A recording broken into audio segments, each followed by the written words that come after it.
रात के कर्फ्यू के दौरान जोमेटो और स्विगी के कर्मियों को रात में आने जाने के लिए पास दिए गए थे, लेकिन बीओसी कर्मचारियों को कोई पास नहीं दिया गया, जिससे बीओसी कर्मचारियों के लिए आना जाना मुश्किल हो गया। पेट्रोल पंप के मालिक ने कहा, कोरोना स्थिति के पहले चरण में अगरतला शहर में और राज्य भर में लॉकडाउन के समय पेट्रोल पंप खुले थे, लेकिन इस बार पेट्रोल पंप बंद है और पंप कर्मचारियों को घर आने जाने के बारे में पास नहीं दी गई। पेट्रोल पंप के मालिक ने हैरान होकर मीडिया को बताया कि उन्हें पेट्रोल पंप को बंद करने के लिए कहा गया था, जहां पर जोमेटो और स्विगी को आने जाने और डिलीवरी करने के लिए अनुमति दी गई। पेट्रोल पंप के मालिक को लगता है कि जिस जगह पर सर्विस खुली रहती है वहां पेट्रोल पंप और पंप कर्मियों को पास देना चाहिए।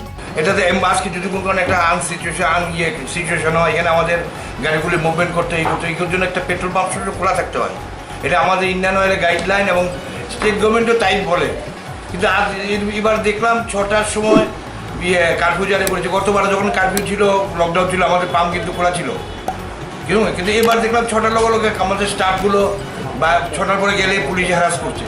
ফলে এখন তো আমরা পাম্প খোলা রাখার কোনো চিন্তা ভাবনা করছি না, এই কারণ আমাদের এসেনশিয়াল কমোডিটি তাদের কাছে কোনো দাম নেই। ওয়ারেস জোম্যাটো দেখা গেল খাবার সাপ্লাই করবে বলে ওদেরটা পারমিট ওদের ইয়েতে কী বলে এটা এই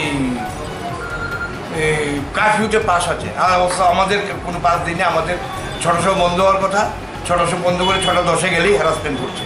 আপনাদের তো এটা ইমার্জেন্সি সার্ভিস, এটার কারণ এখানে হচ্ছে অ্যাম্বুলেন্স, সারা ত্রিপুরার যতগুলো অ্যাম্বুলেন্স আছে সমস্ত অ্যাম্বুলেন্স 24 আওয়ার সার্ভিস দিচ্ছে, প্লাস এসেন্সিয়াল আরও অনেকগুলো আছে, কিন্তু গভর্নমেন্ট তো বুঝলাম না কিছু করছে না। আমি জানি না, আমাদেরও তাহলে ওই কারফিউ আগে বন্ধ করতে হবে, সেটাই গভর্নমেন্ট বুঝবে কী করবে না করবে।